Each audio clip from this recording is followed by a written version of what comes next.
Our keynote speaker was born and raised in Riverside, California, where his family roots go back to his grandparents, who, along with his parents, were removed from their respective homes and sent to Japanese-American internment camps during World War II.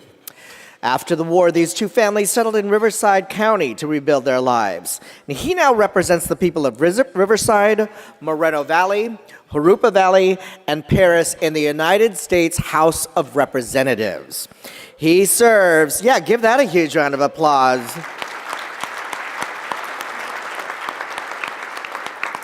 I'm an underachiever. I barely got dressed this morning. He serves as the acting ranking member of the House Committee on Veteran Affairs and as a member of the Education and Workforce Committee and the Science, Space, and Technology Committee. In 2012, he became the first openly gay person of color to be elected to Congress and is the co-chair of the Congressional LGBT Equality Caucus. And thanks to him, I'm the second most gorgeous Asian man at today's conference. Please welcome U.S. Congressman MarkTakano.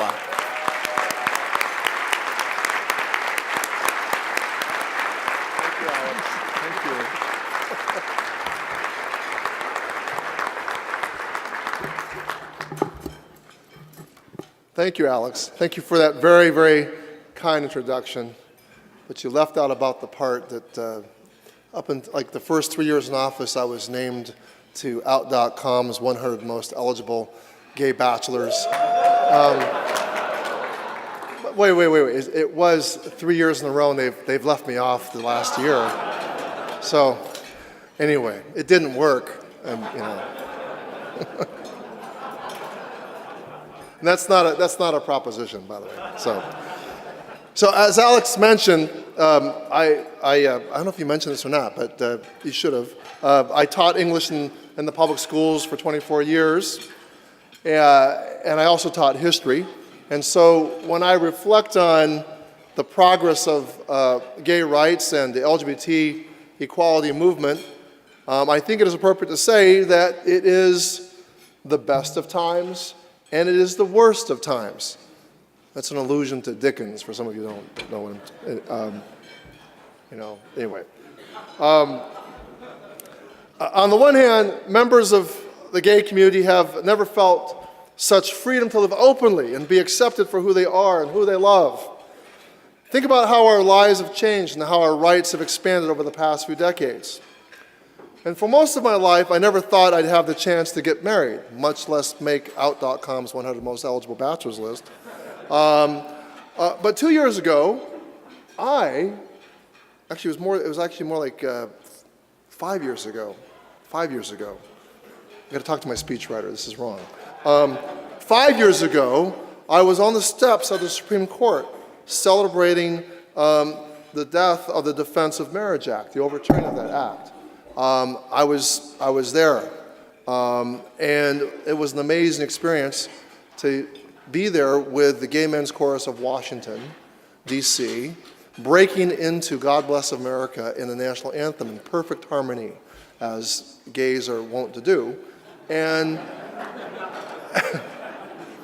they were down in San Diego, the gay cruise in San Diego, and the thing, the horn was going off, and they started harmonizing to that all of a sudden. And but in all seriousness, one of the most poignant things that was said was how much. One of the guys there said, for the first time in my life, I feel like I'm fully an American. And I think that's how a lot of us felt when this major inclusion, this major inclusiveness was made possible for us. And it's very poignant for me to see younger people, getting married, and that it's not something they have to imagine, it's something that exists. For most of my life, I never thought that Riverside, California, the conservative-leaning community where I grew up, and by the way, for some of you who are not from this area, it's just about 45 minutes to the west of here. I never thought that community would elect the first Gaysian to Congress. Fellow Gaysian.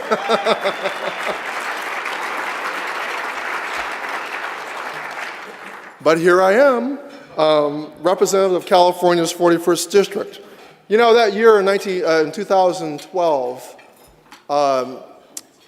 there were 6 openly LGBT members of Congress elected that year. We had suffered the loss of Barney Frank, who served for many years.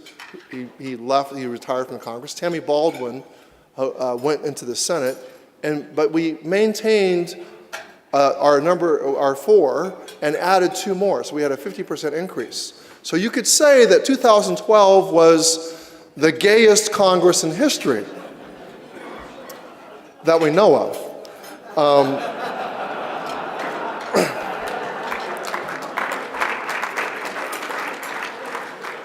And I actually, besides being, the first Gaysian or the first openly elected, first gay member of Congress from California who was openly gay, I'm the first person who was openly gay from California, period, that we know of. And so, that's kind of an amazing thing to think California, where we have elected LGBT officials since Harvey Milk, that it took till 2012 to elect someone to Congress who was openly gay. Well, I ran for Congress initially at the age of 31 in 1992. I came very close to winning, but I ultimately lost by a very small number of votes. I was up on election night by 1,200 votes. The following morning, there were a lot of absentee ballots that weren't counted, and by Saturday in November of 1992, that election would be overturned when they ran through these absentee ballots, and I lost that election by 500 votes. I ran again in 1994 with everybody's expectation that I would have a great opportunity to win, but that campaign was doomed in hindsight, because it was the year that Newt Gingrich took over the House of Representatives after many decades for the Republicans. I was publicly outed on the front page of my local paper, the Press Enterprise. My opponent, sensing an opportunity, sent out a lavender-colored advertisement to voters. Not a lot of imagination, a lavender-colored mailer. And it posed the following question. Is Mark Takano a representative of Riverside or a representative of San Francisco? On the back it said, he supports the radical homosexual human right, the radical agenda of the homosexual human rights campaign, which it couldn't just be the human rights campaign; it had to be the homosexual human rights campaign. In 2012, when I was first elected to Congress, my sexual orientation really didn't come up as much as it did back in the early 90s. In fact, the blatant gay baiting that I experienced in the 90s would draw widespread condemnation today, even in this political climate, in which insults and personal attacks have become commonplace. Just look at Donald Trump's campaign. He insulted a war hero for being captured, attacked a Gold Star family, bragged about his history of sexual assault, mocked a disabled reporter, and accused Ted Cruz's father of being involved in the assassination of JFK. But when it came to the gays, Donald Trump promised to be an ally. I know, huh? Some people fell for it, believe it. The gay community has found its voice, and we are using our influence to chip away at inequality and injustice that continues to afflict our country. Through this lens, it's the best of times. Yet in the same breath, we have to acknowledge that we are living through a profoundly disturbing moment in our community and in our country. Donald Trump's promise to protect the gay community was, like most of what he says, a lie. Under the guidance of Mike Pence, I understand we've been hearing Mike Pence jokes today. Under the guidance of Mike Pence and Jeff Sessions, this administration has gone out of its way to undermine and attack the gay community. Some of their actions have been extremely petty. For example, the president, who finds time every morning to be a cable news critic, could not find the time to proclaim the month of May as Pride Month. But other recent attacks are far more substantive and serious.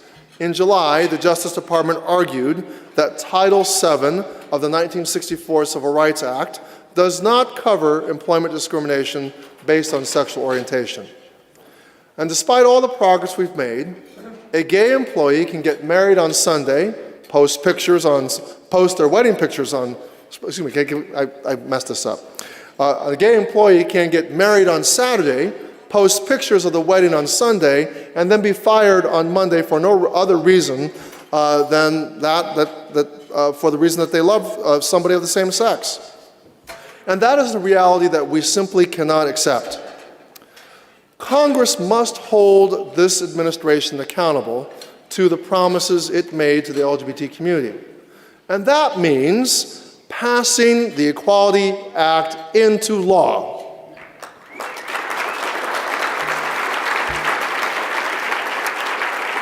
Now, let me talk more about the Equality Act. The Equality Act, which has 197 sponsors in the House, including 2 Republicans, will finally provide the gay community a permanent defense against workplace discrimination. But we need more Republicans on the bill. And you, being a membership-based organization and influential, if you all get involved in your local board of realtors and get involved in supporting candidates at the local level, you can make the Equality Act and its relationship to housing a very prominent part of how you vet candidates and how you condition your support. But the Equality Act is, as I said, it is about workplace, it's primarily about workplace protections, but it's more than workplace protections. LGBT Americans currently lack the basic legal protections in every facet of our economy and society, including access to credit, education, federal funding, jury service, public accommodations, and of course, housing. The only way to ensure that we have equal protection under law, regardless of who occupies the Oval Office, is to pass comprehensive LGBT non-discrimination legislation. Now, the Equality Act is grounded in the principle that every person has a right to be treated with dignity and respect. And it addresses the practical ways in which the gay community suffers discrimination. When it comes to accessing credit, this legislation would ensure that any credit-worthy LGBT consumer could not be denied home or house or school loans, car leases, or credit cards. When it comes to education, this legislation defends full access to K-12 and post-secondary education programs that accept federal funds, which is particularly important as Education Secretary Betsy DeVos seeks to divert public money into private schools. On federal funding, the Equality Act ensures that programs using taxpayer money will be used to meet the needs of LGBT individuals in a wide range of ways, including health care, homelessness services, and child welfare. Now, jury service, and I just got called into jury duty, may not be our favorite right to exercise, but participation in the justice system is one of our most direct opportunities to contribute to a fairer and more just society. Under the Equality Act, LGBT individuals cannot be removed from federal jury pools based on sexual orientation. It's kind of amazing to think that they can be in the first place, isn't it? Finally, this legislation would ensure that qualified LGBT renters and prospective home buyers cannot be discriminated against in leasing or purchasing homes, securing home loans, or accessing brokerage services. Now, there is a long and painful history of housing policies being used to deny minority communities access to safe and affordable neighborhoods. And we can still feel the consequences of those policies today. The repugnant system of redlining continues to define neighborhoods in cities across the country. The wealth that many middle-class white families accrued in those exclusive neighborhoods is partly responsible for the dramatic inequality that we see today. There are 2 different Chicagos, 2 different Baltimores, 2 different Detroits, and so on. These are living monuments to the damage done by discriminatory housing policies. In many places, subtle forms of exclusion remain commonplace. And this is a very personal issue to me. As Alec mentioned, my family came to Riverside County after their experience in World War II internment camps to rebuild their lives. My mother grew up in Thermal, which is not too far from Palm Springs, and went to Coachella Valley High School. And when she left the high school to go to Riverside after she graduated from high school to look for a place to stay in Riverside, she told me the story about how the renter, the landlord, said to her that we are looking only to rent to a good Christian girl. Never mind that my mother was also a Christian. So look, I have a living connection to darker times in our country. Now, as real estate agents, you wear many hats for your clients. You are salesmen and saleswomen, you are buyers, you are advisors, and sometimes you are friends. But most of all, you are also advocates. You are champions for people who deserve to be treated fairly. Your clients trust you to find the best price, to find the perfect home, and to also defend them from all the disadvantages that minority home buyers face. And what is so troubling and dangerous about modern housing discrimination is that, unlike the policy of redlining, it's no longer explicit. Now it's unspoken. It's the seller who claims the unit has just been sold, or an email or a phone call that goes unreturned, or an agent who won't show a couple a home in a specific part of town. As experts in the field, you have the power to recognize and fight these subtle injustices on behalf of the clients you serve. And I'm so grateful for organizations like this, which provide a place where LGBT people can find professionals they can rely on. Don't underestimate your power and responsibility to stand up for vulnerable people and bend the moral arc of our country towards equality. Now, the Equality Act will eventually be signed into law. Whether it's in 2 years, 4 years, or 14 years, Congress will eventually enshrine the LGBT community's right to be free from discrimination. But even after that day comes, our obligation to be advocates for a fair and just society will remain. In President Obama's final Pride Month celebration at the White House, at which I had the privilege and honor of attending personally, he delivered a sobering reminder that minority communities are bound by a common experience. And he was speaking to the LGBT people in the room. Once you have felt the sting of discrimination, he said, your duty is to fight all discrimination. Your duty to fight all discrimination never fades away. And while gay rights have progressed, transgender Americans do not have the protections they desperately need.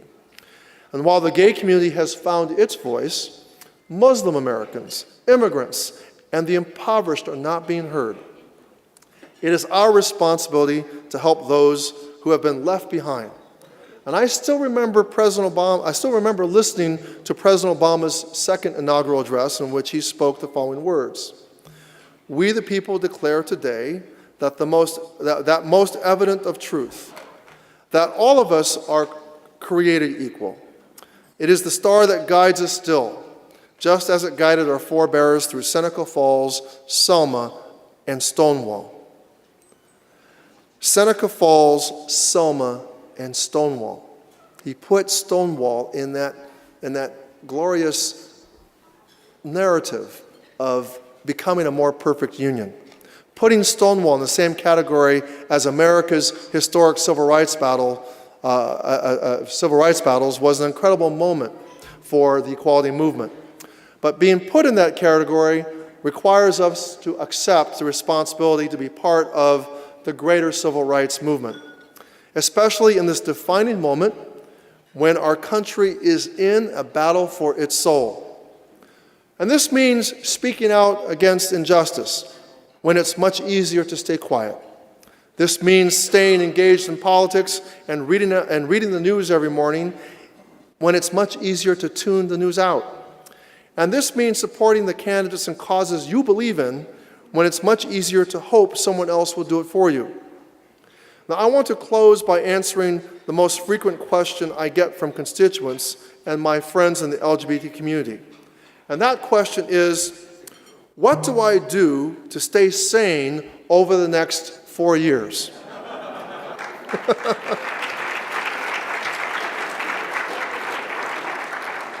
And I tell them this, that we have to watch out for three things. We have to guard against amnesia. We have to guard against nostalgia. And we have to guard against anesthesia. Now let me explain a little more what I mean. So the first is amnesia. During the campaign, there were some in the LGBT community who actually supported the president and believed that he would do the right thing by the gay community. They were throwing other folks under the bus. But let me be clear, I was not one of those people. But even if I thought Donald Trump would support equality, it would not have erased the xenophobic and anti-immigrant rhetoric that served as the basis of his campaign.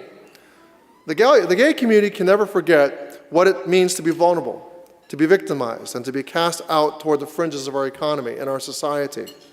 And that is what I mean by resisting amnesia. We got to remember our history.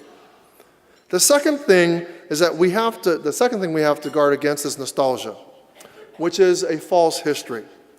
It's perfectly captured in the words, "Make America Great Again," a reference to a post-World War II era that is remembered for extraordinary economic growth, but should be defined also by the oppression of the Jim Crow South and a resistance to American feminism. Understanding our past as it was, not as we want it to be, is critical. When we lose the context of our history, we lose the lessons that our ancestors learned the hard way. And I was stunned when earlier this year I was forced to re-explain that Japanese-American internment, the imprisonment of my parents and grandparents, was a terrible moment in our history, not a justification for a Muslim ban. And I'm still stunned that we are having a national conversation about whether the views of white nationalists should be accepted in our society. And this is what happens when we allow nostalgia to replace the reality of our history. So the final point I want to make about the final thing we have to resist is anesthesia. We can never allow hate or discrimination to become normalized. There is no place in America for bigotry, and there is no reason we should be forced to accept anything less than dignity and respect for all Americans.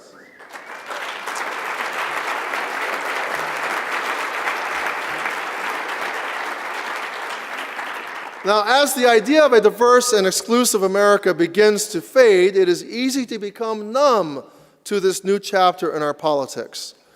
But it's important for us to feel the pain, to bear the weight of that injustice, because that is the fuel and the motivation that we need for the long fight ahead. And it may be a fight that's longer than 4 years. We have to really brace ourselves for a long fight. Hopefully it'll be a shorter suffering.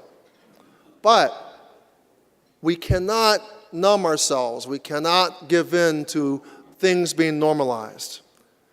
In each generation, Americans are confronted with a test with the fate of our nation at stake. I believe we are facing such a test today, and I know that everyone in this room is up for that challenge. If we find the strength to resist amnesia, reject nostalgia, and fight off anesthesia, we will pass our test and we will continue the march toward progress and equality that has defined America since the day it was founded. Thank you so much for having me here today as your luncheon speaker, and I look forward to answering your questions. Thank you. Hey!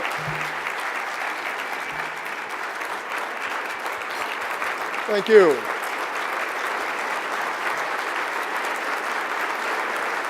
Thank you.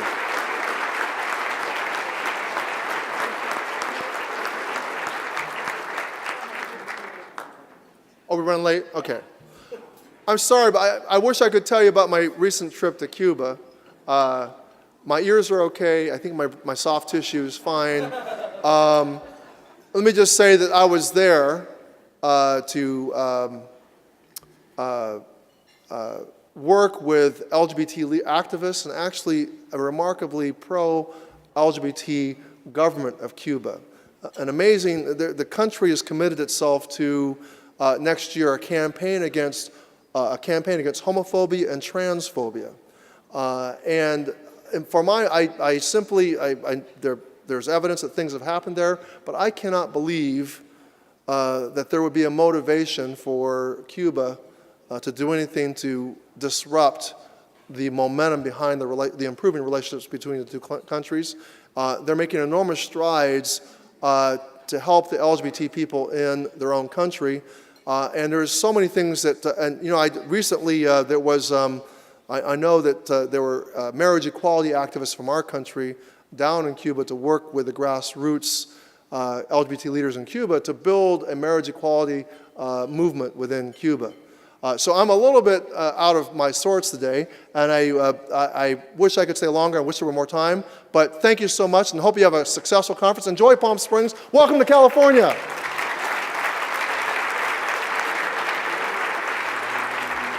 Congressman Takano.